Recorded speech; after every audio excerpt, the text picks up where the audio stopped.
Galdera horren erantzuna izango baneuke, asko posizio biziko nitzake, ez?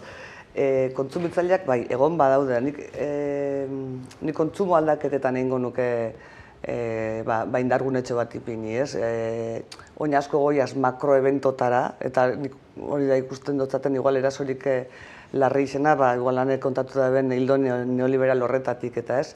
Bada holako kulturan instrumentalizazio bezalako bat, eta merkantilizazio bat neurri baten orduan. Berdin jaku, ez dakit, asteburu honetan, buruz ikustera joan, ez dakit hori ikustera juteko, 200 euro pagau entradia, baina gero astu egiten jaku, orain arte, hau da neutxi daben gaztetxetako kontzertuetara jutea, zure herriko antzokietara etortzea, edo guk, badibidezan agustinen, asko igarri dugu, eta sareak, antzokien sareak daukan estadistiketan eta ondo azalaratzen da, pandemiaren ondoren ez diela errekuperatu aretotako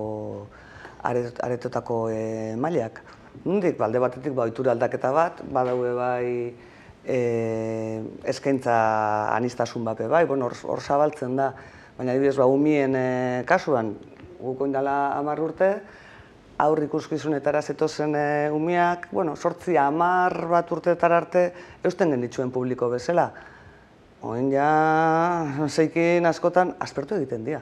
Zuzeneko antzerki bat, antzeslan bat ikusten, ze jadar movimentura, digitalizazioa ez, ohituta, orduan aleginak egiten diela uste du, neurri handi baten, baina ez tozu lortzen jendea erakartzea. Eta askotan publikotik itxia, askotan asko beharrakazta gehiago dauke kontestu alternatibotan sortu dien ekintzak, eta zuzenean herri ekimenetik, gure kasuan bezala, ez? Aurrak aipatu ditu, makrokontzertuak aipatu ditu, Josu zu gaina ibiltzen zara, aurrekin mintzat, bai? Bai, hori da, Maider komentatu dagoena oso, bai, bastante gertutik bizi dut, eta egisa da, hau, hola, aztertzeko eta bai guztia izatela, halako, gora edo fatia, ez dakit oso ondo nola azaldu, hau da, askotan antzokitatik eta jasoten duguna, jo, bai, guk antolatzen dugu, eta ez dakiz, baina jendea ez dator. Eta askotan geraketan da hor. Hau da, horri erantzuna izango balitz geisha edo saiatzia beste ekintza batzuk ekartea, ez dakiz. Eta leku askotan gauzak egiten dian arren, ekintzak egiten dian arren, ez dut uste orokortasun badanik. Eta uste dut hori dala ondorio bat. Hau da, kultura modu baten irakurtzeko edo irakurtzian ondorixo bat. Uste badugu, jendia antzokira fan behar dela, eta nik uste dut bai gako importantiak dauzela hor, bizipen bada, eta bar, nik uste dut bestelako lanketa batzukin behar diala. Hau da, kultura bat sortu egin behar dugu, antzokitara bueltatzeko. Jendea, egisa da, aspertu egiten da, umiak aspertu egiten dira, ez badadan, heldu ape, bai. Eta kultura bat bersortu egin behar da, eta hori kulturgien lana da, eta ez kulturgiena bakarri, baizik eta gizarte oso batena. Eta horrek ni eruaten hau, kultura plan bat sortzeko ahalegin bati, ez Euskal Herri mailan, osala, baina bai herri mailan adibidez. Zergatik ez gara juntaien eragile danak, kulturgile danak, norbanakuak, eta esatik ez dugu adosten hau dana, pasaien da bilen dana, nola, nundik, askotan, hor egon lehik erantzun bat, zela implikau jendia, zela antzerki eskolak nola implikau. Zuek gaina karrikarekin eta egiten duzu asko, eta horrek seguro publiko zati bat eruaten dagoela antzokira. Nola implikau jendia, nola sartu bere bizitzetan hori, nola izan importante olako kultur ekitalde batera joatia jendia. Nik uste hor dagoela gakua eta ez bakoitza bere aldetik pentsai esatelako ez dakiz. Hane, bakoitza bere aldetik dabil? Nik uste hor badaukogula, ez? Askotan halako zaparra da hundixak datozenean eta bakoitzak beriai eusteko lana eta inarra egiten dagoela, eta horretik badaukola asko, gero hausnarketa orokorrera bueltauta edo, nik uste dut ez, galderan edo eztabaidan abia puntutik hasitza, segurueniko indala 25 urte ez gauka aipatuko kultura eta kontsumitzaileak esaldi berian hain azkar, iruditzen jat badala sintoma zenbat aldatu dan, ez, 2 hamarkada eta gutxi izan Euskal Herrian kultura nola ulertzen dugun edo kulturakiko daukogun dinamikak zela aldatu dion ustot asko esaten dauela hori. Eta gero, besteak beste dala sintoma, indala hamarkada batzuk kulturpolitikan hartu dien erabaki batzuna, eta gero hori, azten zare, ez dakit, kultur mai bat montatzen dozu, edo azten zare ez dakit zer inguran, eta gaur egun isa edo zertarako bihar dozu edo baimen bat, edo, ez dakit, dantza gure dozulain kalien, Bilbon kalien dantza itxeko seguruenik, zure hausoko dantza taldiaz, eskatuko zu baimen bat, eskatuko zu deskuida bat, eskatuko zu seguro bat inbier dozula, euki biharko dozu erakunde moduan, erakundetze hori juridikoki bermatzen dagoen zerbait, orduan uste dinamika batzuk badauzela ja, erabaki batzun ondorixo diela, eta besteak beste, bideratu gaituztela kultura modu oso zehatz baten ulertzera, eta nik ikusten duen neurri gehixenak edo horruntza dira, orduan hori bada kezkatzen hauen zerbait, eta iruditzen jat, beste maila txikin hauian edo antolatuta gauzen jendia, eta berdin jate, antzerki eskolatan edo, ez, elkartetan edo, gero eta horrema ondixauen kontra gabitzela, seguruenik kultura ulertzeko daukogun moduak, ez dagoelako bat itxen, orokorrean administraziotik sustatzen danakin, segurenik Bruce Springsteenek Donostian joteko erraztasun dexente eukiko ditzu, edo berdin jat, Bilboa aipatu dut, Bilbon segurenik segun ze kontzertu antolatzeko oso errez jarten da, eta gero hori, herrigintzatik eta itxen dien beste gauza batzuk itxeko, zailtasun handixabak, eta nik horrik ikusten dut erronketako bat, eta segurenik etxeko lanak ez dira inbeste guretako, baina uste dut horma gero eta handixago batekin topa hubi garela, eta badak eskatzen hauen zehose. Eneko zuk ere ikusten duzu horma hori?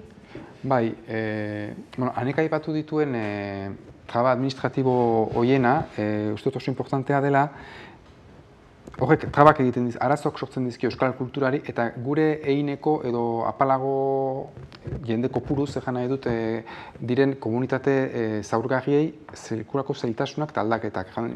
Duela hamarkada batzuk oso errez antolazitezkenean erri ekimenezko edozein ekintza, antzerki dantza emanaldi edo zein kantaldi baimen gutxirekin edo orain ezinezkoa bihurtzen ari da, ezpaldin baduzu egitura profesional bat, enpresa bat hori guztia antolatzeko sekulako trabak dira. Eta horrek eragiten du, batetik, euskal kultura bezalako kultura mehatxatuta ahul batzuk diskriminatuta daude, eta gainera kultur eredu amateurra edo profesionala ez dena behintzat ere penalizatzen du horreko gainez. Hori, eta nola euskal kulturaren indargune handi bat egigintzatik egiten den kultura eta kultura amateurra hori den dinamika hauek, administratiboiek sekulako trabak jartzen dizkiote, beraz hor, arazo handi bat dago.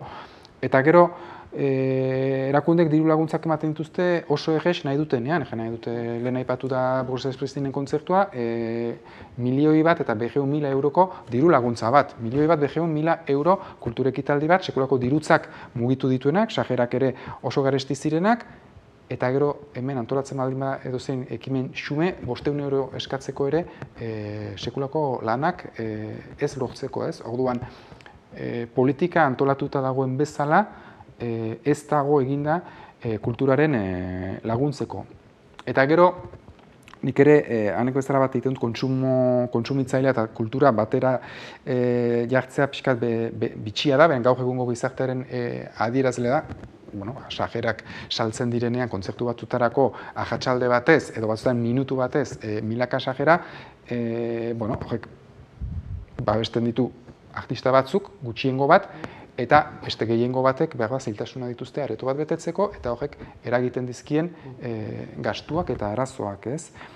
Eta literaturan aipamen txiki bat egin nahiko nuke, sortzaile asko dago, eta euskal literaturari dagokionez, naiz eta orokorrean gure inguruko hizkuntza hegemonikoetan itxura guztien arabera bereziki COVIDetik landa liburu salmentak igo diren, euskaraz liburu salmentak apaldu dira.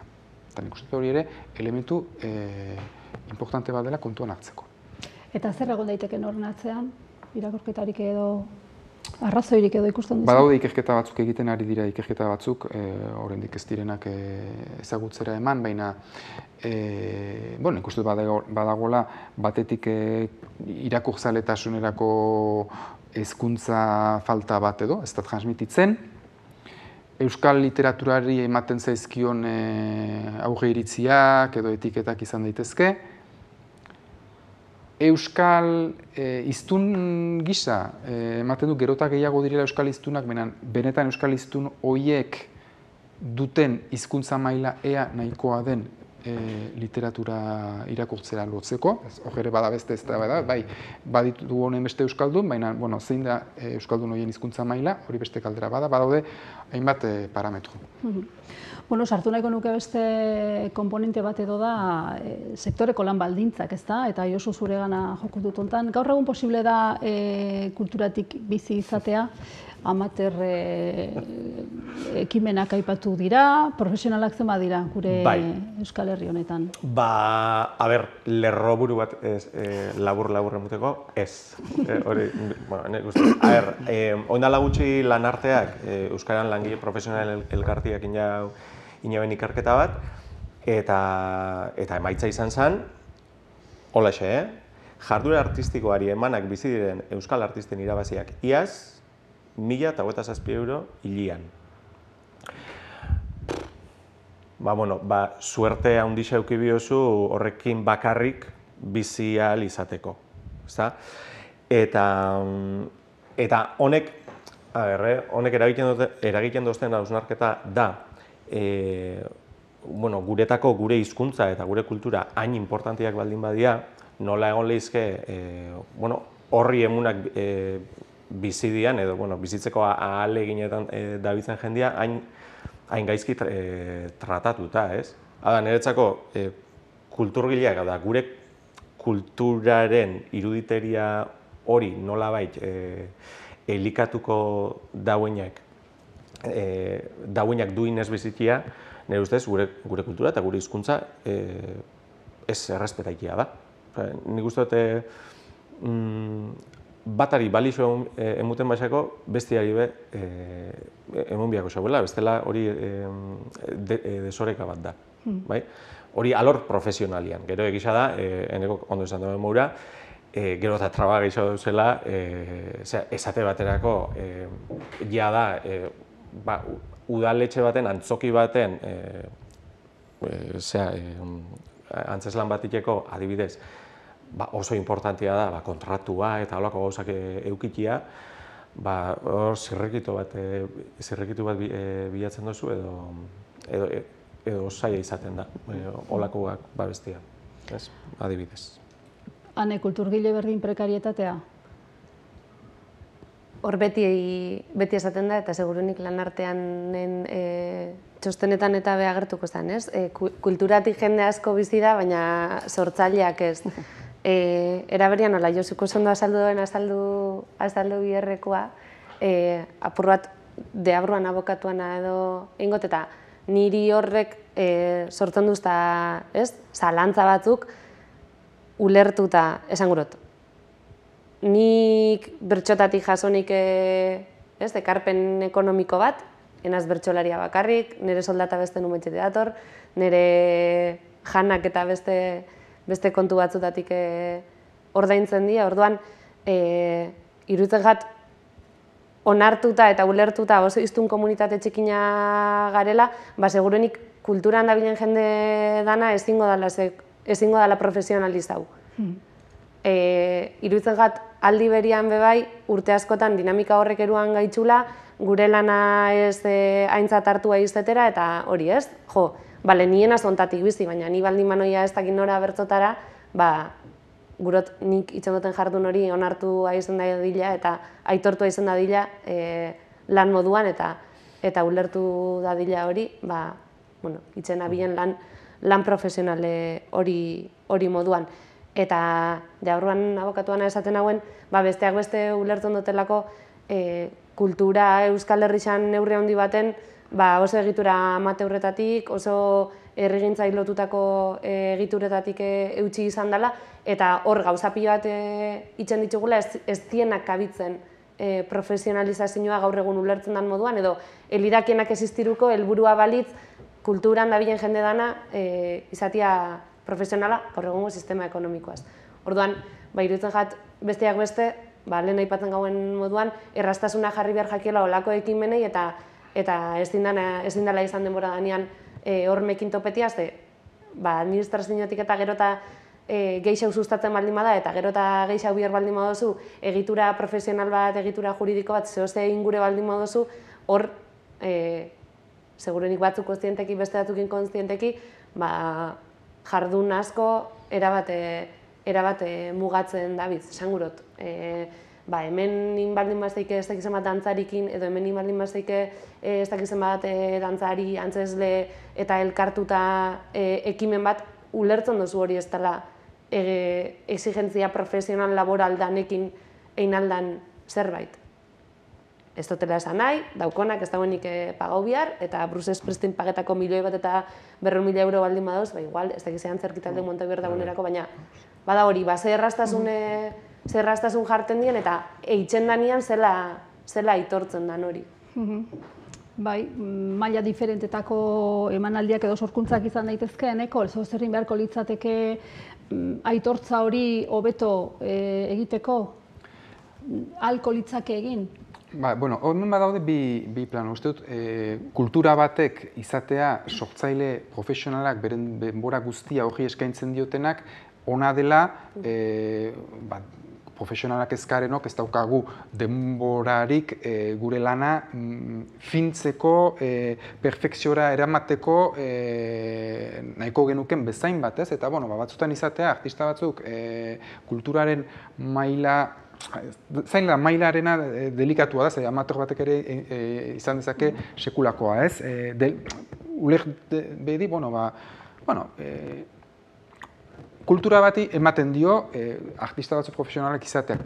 Gure kultura bezalako bati, eta nik uste dut kulturari bereziki balio ematen dio nahi duen orok, nahi duena egiteko aukera izateak. Eta norbaitek nahi baldin badu liburu bat idatzi eta naiz eta 50 irakurle izan, oso ongi, aberastera dator gure kultura. Edo dantzatzen duenak plazan, edo antzerki amateur bat egiten duenak, eta bere egiko jendearen bakarrik hori ere ezinbesteko da. Horrek ematen dio indarra kulturari. Antzerkira etorrita, dura markada batzuk, apustua egintzen, ez antzerkia profesionalizatu behar da.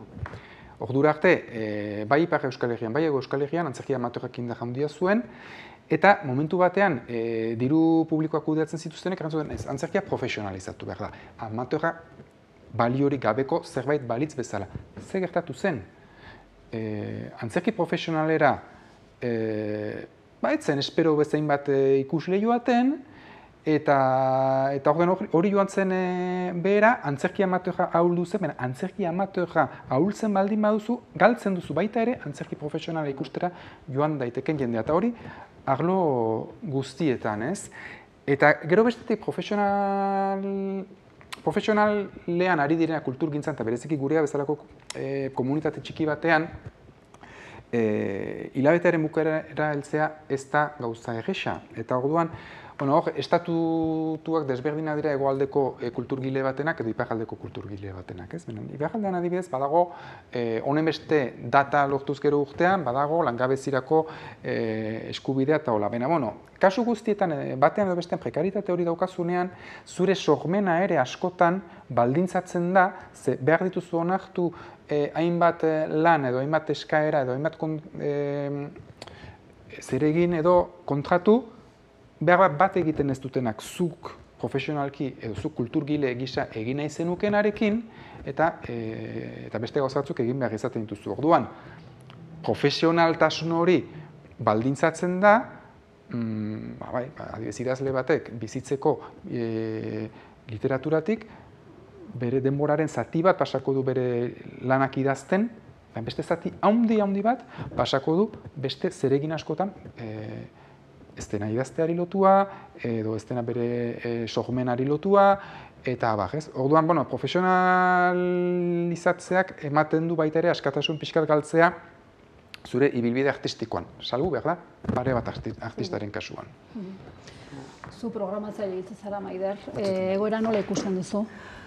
Programatzaile bezala, egoera ezberdinak ikusten ditut, ez? Eta alde batetik nik bai uste eta pixkat zuek esandako aritik, herri kultura egite eta sustatzen daben jendearentzat gure lana izan behar dela errestaile lana.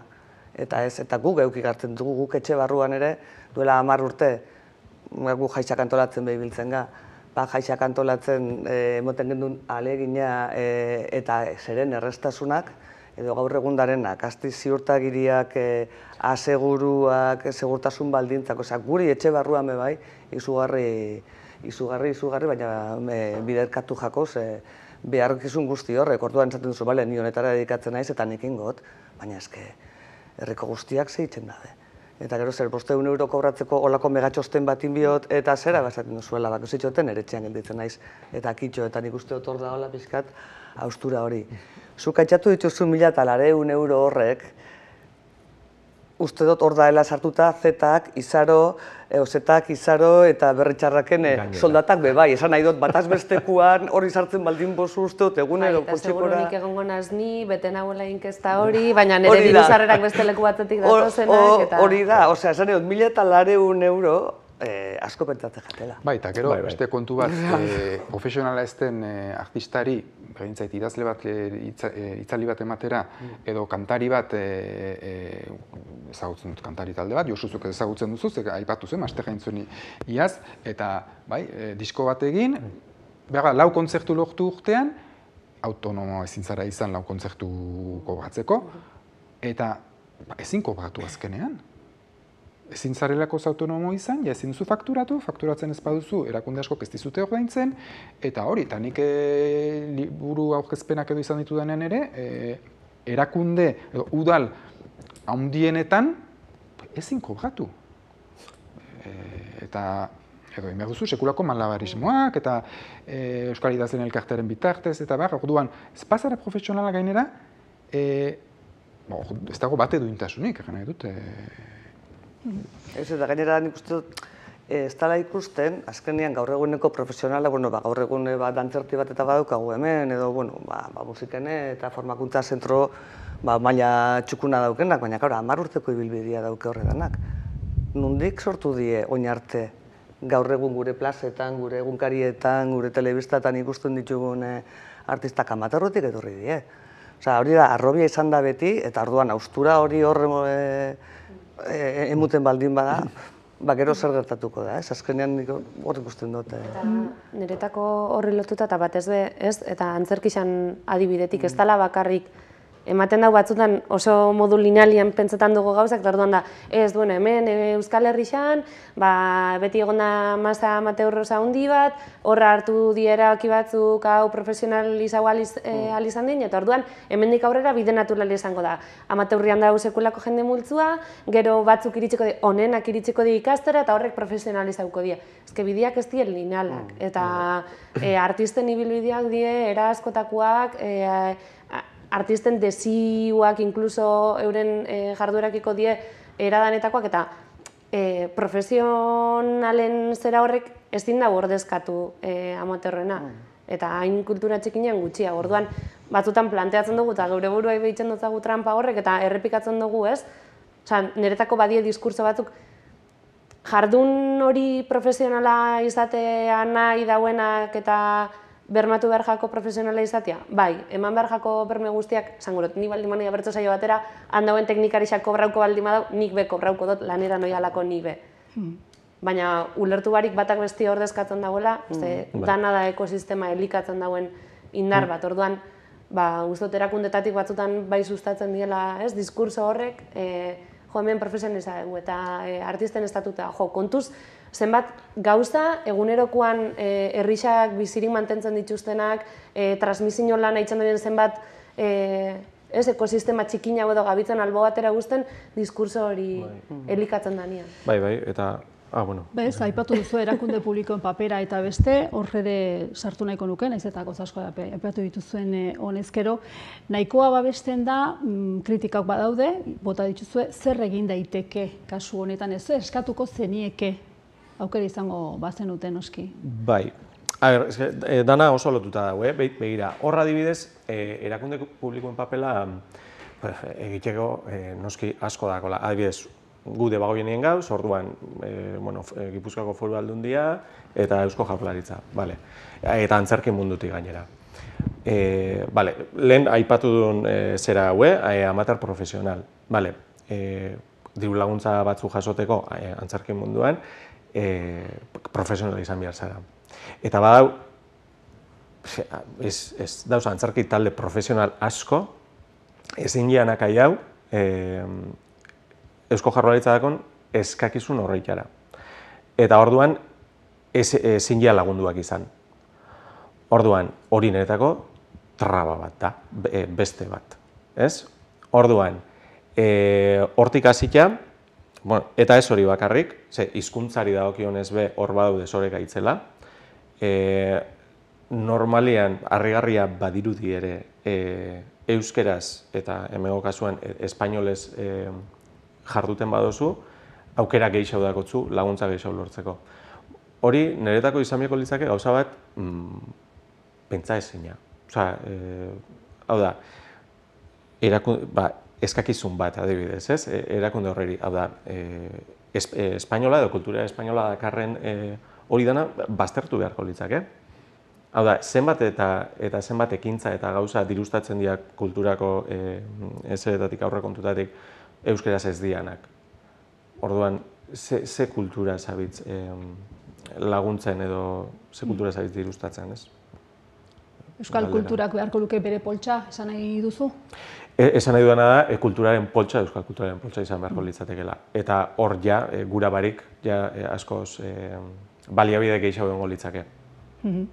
Beste neurririk, ez dakit areto aldetik, edo beste errestasun motarik eskatu daiteke, edo hori ez da arazo? Areto bat areto baten lan egiten dutenetik, bai esan behar dutena da, nik uste dudala, antzerkigintza profesionala Euskadin behintz, eta hau da, 3 lurraldeetan existitzen baldin bada, eta Nafarroan bebain neurri handi baten, eta erakunde publikoak darelako. Hau da, erakunde publikoak apostu bat egin dabelako, antzokiak izateko euren herrietan, antzoki horrek mantentzeko, pertsonal hori mantentzeko, eta doitzeko diru bat emuten dalako. Hemen ez dut esango Lidiako zezenekin izaten dana, ez? Zezenketak kendu ezkero zezena juten dira. Ojo, kuidao, berez sistema, logika ekonomikotik begiratzen den sistema hori izaten duzula, eskaintza eta eskararen arabera sobrebitzen baldin bada, logika horretara baldin bagoiaz, hemen ez da zerik, nik uste dut asko murriztuko litzatekela. Igual beste politika batzuk egin behar direla, baina hemen ez da beste lurralde batzuetan bezala, antzoki pribatuak dara, Euskal Herrian ez dau, bakarrik dau Campos Elíseos ez gaerena dana. Pabellon zeik, momentu honetan, ezagutu dutelako Bizkaiko realidadia gehiago, badauka momentu honetan udalaren zerbait. Eta esaten duzu horrek zertan laguntzen dau? Laguntzen dau azkenean, exhibiziorako plataforma bat eukitzen. Benin sartezarenian hor, duintasun minimo batekin lan egiten duzu. Duten dira diru laguntza batzuk guk programazio aldetik zerekin topatzen ga. Azkenean herrietako antzokietan asteburuetan bakarrik programatzen duzu, astian zia urtiak 40 bat asteburu dauk, kenduta bustua eta ez dakiz zer, orduan gelditzen jatzuz, hoxe, 35 bat egun. Antzerkiaren kasuan, produkzioa, ekoizpena da laguntzen dana konpainiak diru asko jasotzen da behortik. Orduan bai, ekoizpena badago, baina gero ez dago datarik sormen horri bere espazioa lagatzeko bentzetera programazio estable baten. Herri bakoitzak zezaten dau. Gero ez gauz prez bez eskualde maila lan egiteko. Hori beste bat. Ez, Mondrauen dau antzoki bat, Bergan dau beste bat, Oñatin dau beste bat. Eta 30 kilometrotan da hiru antzoki eta oso ondo dare. Baina, bueno, ba, igual, emundo itzegun honi bueltia, ze nik nire antzerkisa laurdeneka betetzen bot, eta zuk, jo, ba, igual, beste modu bat epetatzen txugu gauzak. Eta urtarrila da, ba, Arrasatekoen antzerkilia, eta festival, holako izenez aldatzen dutazu, eta derrepente baiara guztiko danak datoz Arrasatera. Baina, jo, bergakoa pikauta da ere, ze bergan, ez dauke, esan nahi dut, gutakotasun asko dagola, ba, jo horrinok Amore Matias hitz egiten dugunean, etxako gustatzen bez gure eskubidetxo horrek, eta nik uste dut perspektibak aldatu behar diela, bai, eta pixkat zabalian begiratu, ez? Eneko ipatu duzu Ipar Euskal Herrian beste eredu batzuk eta daudela, kaso ezagutzen gu baino beto, erakunde publikoi eskaera berezirik? Ipar Euskal Herrian kultur politika oso aurra da euskal kulturaren aldera begiratuta. Kultur politika antolatua izatekotan oso modu zentralizatuan Frantziako estatuaren eredu zentralista horren arabera dago, eta Parisen egiten denak dauka, Parisetik datogenak dauka liura, eta gutxiesten da, ari naiz programazio publikoen arloan gutxiesten da Euskal Herrian egiten den kultura, ez? Kalitatea da Parisen egiten den kultura. Ipar Euskal Herriko euskal kultura oso era prekarioan dago. Badago euskal kultura erakundeak, kulturaren sustapenean ari dena, euskal kulturaren sustapenean hori bai. Benik egango nuke orokorrean Euskal Herrian arazo bat daukagula euskal herri gisa pentsatzeko euskal kultura eta euskal kulturgintza. Euskal Autonomia Erkidegoan nolabait badauka indar bat, aipatu dituzun udaletako lan horiek, politika horiek eta badago, Eusko Jaurlaritzak ere badauka kultura sail bat, hitz egin dezakegu gero kultura sail, Josuzuk aipatu zu pixkat aurrekontuan nora doan, sakondu dezakegu eta hasten bagara xieki behiratzen aurrekontu hori nora doan, ikusten dugu euskal kulturari oso gutxi gelditzen zaiola, baina falta zaigu herri gisa kultur politika bat, kultur programazio bat, edozein lekutako artistek izan dezaten aukera Euskal Herri osoan gaindi ezagunak izateko, ezagutuak izateko, edo Euskal Herriko edozeinek izan dezan aukera Euskal Herriko beste edozein teukitako artistak ere ezagutzeko, hor ez dago batasunik, ez dago elkarlanik. Eta gero, datu bat aipatu nahiko nuke, egun hauetan atera da prentsan, kezka bat, orain ematen duenez Eusko Jaurlaritzak txosten bat eskatu du Euskal Herriko, Euskal Autonomia Erkidegoko kultur politikaren inguruko txosten zehatz bat, eta nori eskatu dio eta Madrilgo konsultorio bati.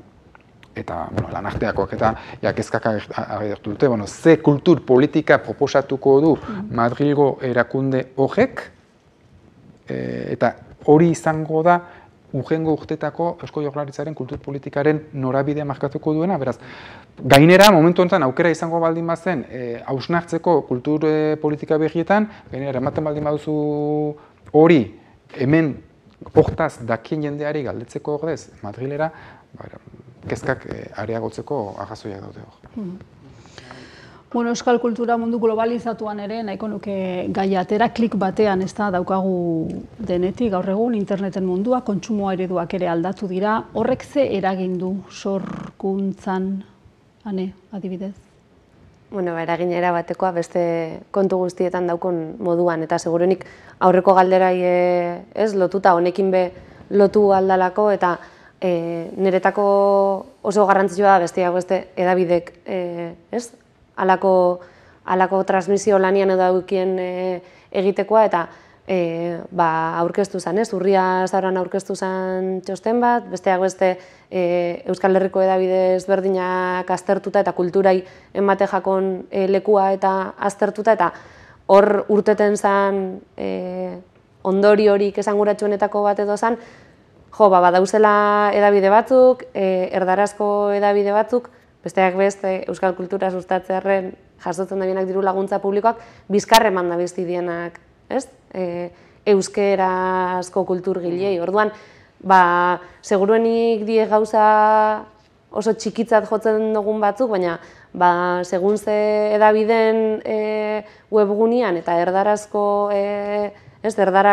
azalian baldin badau, berdin jan, Madrilgo ez dakize artista, bere azkenengo lana aurkeztuz eta gero euskarazko edizio txikiago eta baliabide gutxiago jarte jakon horretan, dau euskarazko artista bat eta erdarazko horretan 15 albistetik behin agertzen da euskarazko izen bat, uste dut hor badauzela etxeko lan batzuk, besteak beste gainera sustatu aldala, diru laguntza publikoa jasotzen dituzten neurrixan sustatu aldien neurrixak diela. Gero, mundu digitala da ozeano bat, badakigu hizkuntza gutxitu moduan ze arrisku daukon horrek guretako, eta hala eta uste dut hor egon bier garela, besteak beste audientzian zati handi bat hor dagoelako eta ezin dut dagulako uko egin horri, segureniko indala, 20 piku urte, jende bat oso bizionarixo izen zen moduan interneten egon behar ginela euskeraz gemitzen jendia eta edabideak egon behar zela, iruditzen jat gaur egun beste dinamika batzutan egon behar dela sare sozialetan eta beste testu inguru digital batzutan horrekiko kultura kritikoa bai sustatu behar dugula, baina ukatu barik badala hartu behar dugun tren bat hori be. Kulturgile moduan sumatzen duzu, euskara sortzeak eragiten dula, edabideetan, adibidez, hanek aipatu moduan, tratu diferentea? Bai, izan leke, baina eskeni, hor geixen arduraketan hauena da, euskeraz sortzen dauenen askotan kontzientzia faltak, hau da. Batzutan euskeraz sortzea ez da derrigor euskal kulturan,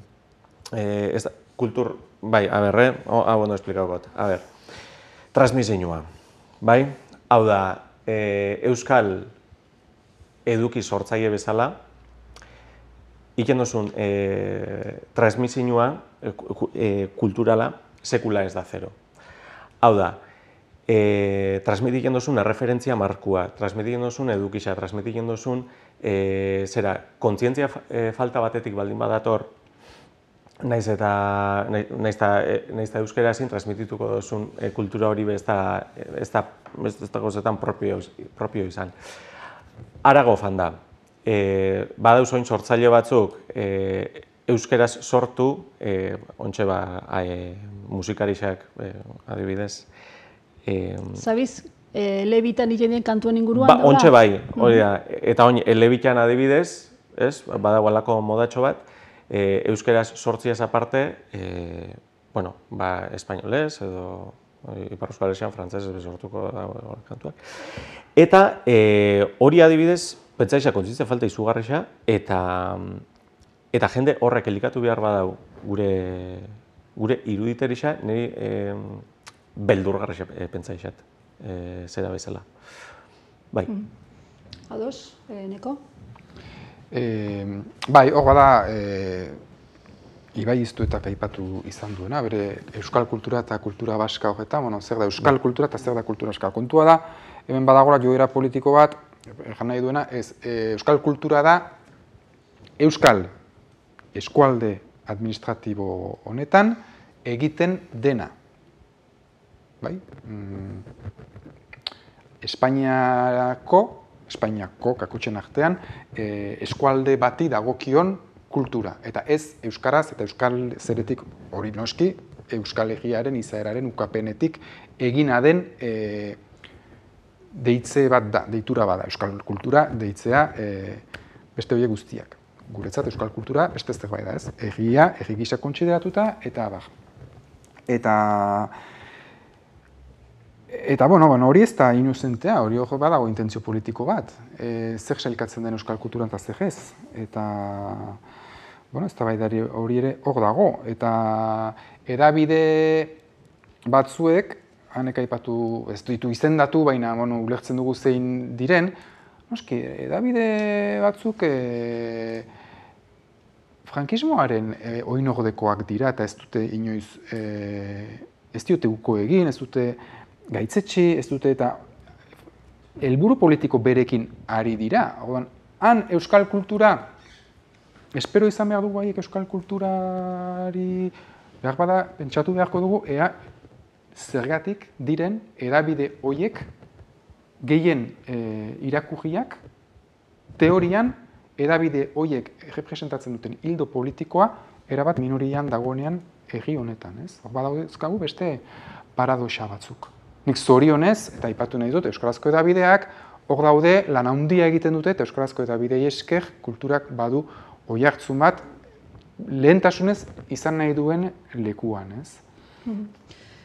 Maider, euskaraz edo gazteleraz programatu publikoaren joeran desberdintasunak ikusten dituzue Durangon esaterako? Nabariak? Bueno, guk egia da azkenean egiten dugun programazioa bestala izate programazio komertzial bat, besteak beste bat, diru publikotik hornituta garelako. Musikal bat ikustera jo nahi bozu, Junsaitxe Bilboa, eta kitxo. Euskaldunak bai jungo diez gaztelaniazko lanetara, besteak ez diez etortzen. Eta gero, guk gaztelaniazko lanak programatzen ditugunean be, zeta nahi dut esatean, uste dut lehen daiko txukun esan dutela, ez nahi sorfrega horraro baten sartuko, guk ez dugu lan komertzialek egite programatzen. Orduan, beti da lan bat, emongo dutuna, beste reflexio batetara eramango zaitxuna, baina askok jaso ginoan behin ohar bat, esaten, noiz antolatu behar ginuan El Rey León musikala, bere semia Madrileraino jun behar izan zala. El Rey León ikustera, digo, ez, Madrileraino juteza bihotzetik operatzera. Rey León ikustia ez da ezinbesteko gauza bat, ez, orduan, egon badare, eta gero badago beste espektro zabal, nik esango nuke dana dela, Euskaldune, elebidun zera, eta asko esango nuke dela militantzia sasoi horretatik datorrena, ez? Kontsumitzaile kultural aktibo haua dela, beste perfil bat batxo.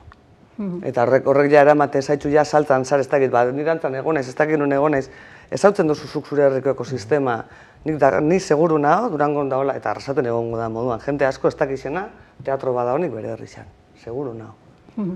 Eta hola jarraitzuko da bizaten, baina bai esango nuke, euskalgintzan inguruan eta edo kontzientzia sozial edo langilegotik etorri da naiz eta ez izan euskal estuna, horrek izango da kultur sali haua edo aktibo haua izango da, baina nik lotzen dut asko kontzientzia mailakin. Nahiko nuke orain Debagoienaren egoerari buruz pixkat berba egin, aipatu ditugu, aretoak badaudela, kultur sortzaileak ere badaude, hiriburua eta herriaren arteko gaur egungo banaketa hori zelan ikusten duzue, gure bailara nola ikusten duzue? Norrazten da? Josu, adibidez. Nik egiz esan da oso aktibo ikusten dut. Ez da eskaintza, ez da gauza bat kezkatzen nagoena. Gehixau da, zeinek antolatzen dauen, ze logikakin eta ze helburukin. Oinatikoa izan da, adibidez, auzo jaixek dako jarra izugarrixa da, herri bat artikuleieko, harremantzeko modu horreik, eta egisa da, eurek antolaketan dauen gauza gehixenetara jendetza faten dela. Bai, hori da, gero bestelako jarrerak, jendia ez da faten gauza honik ikustera, gauza, zehozatik izango da, hori logikan bat erantzun misako eta horri erremedizua gura basako topau, bestelako elkarrizketak eta bestelako hausnarketak inbiako dira, baina eskaintzan akasu honetan, ez da, beraz, aktibo, ondo ikusten. Zukane? Bai, esango dut, lehen ibili garelako etxeko lanak jarten erakundi eta nik arrasateko realidadia ezagutzen dut batez eta irutzegat bai teknikari aldetik, bai gure baldin bada, ez dakit. Nik azkenen urtetan ezagutu duten zinegotzizen aldetik eta badauela halako aitortza bat zehozetan dabilen jendiai eta eurak bez entzu askotan sentiruten diela harrapauta, lehen ezaten gauen exigentzia horrek, ez? Zu baldin maztea soinatiko hauza bateko jaixetara bertzotan, eta oindala, ez da inbeste urte, oindala 5-6 urte, udaletik jasoten baldin moduien dirutxo bat, bertzolari 6 pagetako alako dirutxo bat, eta ordainagiri batekin nahikoa zen, nik gaur goizean indot Bizkaiko herri txiki bateko udaletxeai uzkerixa bat fakturetako faktura bat inbierri izan dut. Hori be, udal txikinek eta itxeko eta laguntzeko gogoa daukienek be badauki. Orduan, uste dut badagoela elkarrizketarako jarrera, beharra handixa be bai, eta gero uste dut bai programazio aldetik, bai bestelako egitura aldetik eta Goienan eta arrasaten gure baldin bada, osasuntxu gauzela. Erronka batzun aurrean beharten gaitxu horrek, eta nik badaukote hor desenteko kezka bat, eta da, ze jarduerai eta ze jardun artistiko, kulturali aitortzen dutzagun prestigioa eta zer ikusi neiken egon leikela, ez? Arriskuan edo zalantzan beste jarduera batzun aldian, ulertuta kultura beti dela azpixan dauen zehoz edo beste kontu batzun aldian prestigio gutxia dudakon zehoz, eta gero nik bai bizi dutela kezka handiz eta apurratu igual Maiderrek aipatzen egon belaunaldi hori edo, herrigintzatik datozen kontu pila batetan, eta berdijat dantzan, berdijat bertso eskola, berdijat bestelako dinamika pila batetan, hor badagoela belaunaldi bat urte pila batetan eutzi dotzana dinamika bati, oso modu militantian, oso modu voluntarixoan, eta batetik daukogula, ez, badalalako prensa bat, batetik daukogula administrazioan eta gero eta exigentzia handiago alako dinamikei ez dutziena arnasarik emuten, eta bestetik, lan voluntarixoa gero eta gutxi hau datorrela, eta gero eta gutxi hau datorrela modu naturalian, orduan, transmisio lan handi bat, prensa horren tartean eusteko. Eneko uste dut lehenengo izan zarela transmisio hitza ateratzen, horrekin kezka badago, ez da? Mondragon Unibertsitatean gainera hor sakondu duzu eta sakontzen jarraitzen zuen. Bai, hemen badago erronka bat, batetik euskal kulturaren altxo guztia transmititzea beti hainbestekoa da, behintzat oinarrizko referentzia batzuk ere gaur egun ez direla ia transmititzen, etxetik ez bada, gero eta etxe gutxiagotan transmititzen da, eta hezkuntzan gutxi. Zerri buruz ari zara, Eneko? Kulturaren referentziak izan ditzke musikalak, bertsoak, dantza, kantua, artea, edozein. Gure kultur ondare hori guztia, ez bakarrik ondarea, bezik eta gaur egungoa ere, transmisio horretan badago eten ikaragarri bat. Eta hor, serio aztertu behar dugu, zer egin behar den, bai hezkuntza arautuan, eta hortik kanpo ere bai, eta kulturgintzaren programazioan, hezkuntzan has gaitezen, nola egin Euskal Herrian ikasten duten ume guztiek, oinarri batzuk jakingo dituztera ziurtatzeko. Eta hori erronka handi badugu, eragile asko daude, hortaz kezkatuta. Kurrikulumarekin badu zer ikusia, irakasle formazioarekin badu zer ikusia, baliabideekin, gauza askorekin dauka zer ikusia, eta korapilo handi bat ezin askatuz ari gara, hainbat eragile, urtetan ari gara hortaz hausnartzen, eta espero dut nizbait zerbait aterako dela. Baina egia da, hezkuntza antolaketa, kurrikulumak eta zein diren exigentziak eta ez duela ere asko laguntzen. Ez baldin bada irakaslearen beraren borondatea zirrikitu gutxi dago. Eta hor estrategikoa den arlo bat daukagu. Beste arlo bat beraz, orain arte gutxi irten dana. Maider, Durangotik zelan ikusten duzu zure Debagoiena? Durangotik, ni etortzen naiz, orduan badukat, oranka bat hemen eta bestia. Horregatik galdetzen dut. Ni bergarakoa naiz, eta hala aurkezten dut nire burua. Bai iruditzen jat azkenean ekosistema oso majua da ona, eta gero oso realidade euskaldun bat hala, beste eskualde batzuetan ez da ona. Eta, Durangaldean ez gara kejauko, baina zu juten zaila Durangotik arutza hau, eta esaten duzu, berria irakurtzen duzu, eta sare Barakaldon edo Arakaldon, eta esaten duzu, hau Giputxu batek idatzi dau. Eta hori gartzen da, zer realidade horrek ezberdinak di. Hemen azkenean nik uste dut realidade linguistiko indartsu badaukagula Euskararen inguruan, badaukagu bai kontzientzia maila hori, errelebo hori nola egun eta transmisio hori zelan gauzatu. Eta horrek emoten dut, eta holako zerbait administrazioan eskuan jausten baldi bada, niri emoten duztan bildurra da oso kutsu folklorista hartuko da bela, ez? Orduan, egingo dabe, Euskal Astea, rakatum! Eta orduan txistuta tambolilekin urtengo gadanak, eta gure euskalduntasuna bizkat estatu batuetako horrek festa handi horretan moduan, Aidajon eta ikusten die nolako super... bueno, ez gaitzezen geure herrixan olako evento folklorista baten jauzi. Osa, azkenean zorionez kulturak eukitzen dugu, zerbait bizitza da, eta barneratuta daukaun neurritxan, modu naturalian urtengo jaku da, bestela izango da pegote bat.